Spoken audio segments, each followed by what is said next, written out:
Hi welcome back to Aira Samyukta channel. ಪೂರ್ತಿ ವಿಡಿಯೋನ skip ಮಾಡಿದೆ ನೋಡಿ. ನಾವು ಪಾನಿಪುರಿ ಮಸಾಲೆ ಪೂರಿನ ತಿಂದ್ಕೊಂಡು ಬಂಗಾರಪೇಟೆಯಿಂದ ವಾಪಸ್ ಬಂದು ನಾನು ಮನೇಲಿ ಕಾಫಿ ಮಾಡೋಣ ಅಂತ ಹೋದೆ. ಹಾಲಿಟ್ಟು ಒಲೆ ಮೇಲೆ ಅದಕ್ಕೆ ಸ್ವಲ್ಪ ಲೋಟಗಳು ಒಂದು 4 ಲೋಟ ತೊಗೊಂಡು ಏನು ಮಾಡಿದೆ ಅಂದರೆ ಮುಂದೆ ಕಾಫಿ ಪೌಡರ್, ಸಕ್ಕರೆ ಇವನ್ನೆಲ್ಲ ಸೇರಿಸ್ಕೊಂಡು ಕಾಫಿ ಮಾಡಲಿಕ್ಕಂತ ಶುರು ಮಾಡಿದೆ. ಅಷ್ಟರಲ್ಲಿ ನೋಡಿ ನಾನು ಹಲಸಿನ ತೊಳೆ ಬಿಚ್ಚಿಟ್ಟಿದ್ದೆ. ತೊಳೆ ಮಾತ್ರ ದಪ್ಪ ದಪ್ಪ ಬಂದಿತ್ತು. ಈಗ ನೋಡಿ ಸಕ್ಕರೆ ಹಾಕ್ತಾಯಿದ್ದೀನಿ.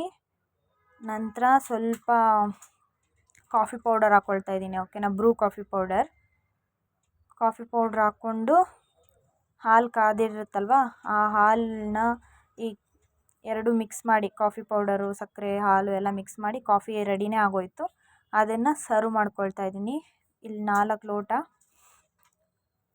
ಅಪ್ಪ ಕಾಫಿ ಕಾಯಿಸು ಅಂತ ಹೇಳಿದ್ರಿಂದ ಕಾಯಿಸಿದ್ದೀನಿ. Thank you guys. ಇದು ಒಂದು ಚಿಕ್ಕ ವ್ಲಾಗ್ ಆಗಿತ್ತು. ಬಾಯ್.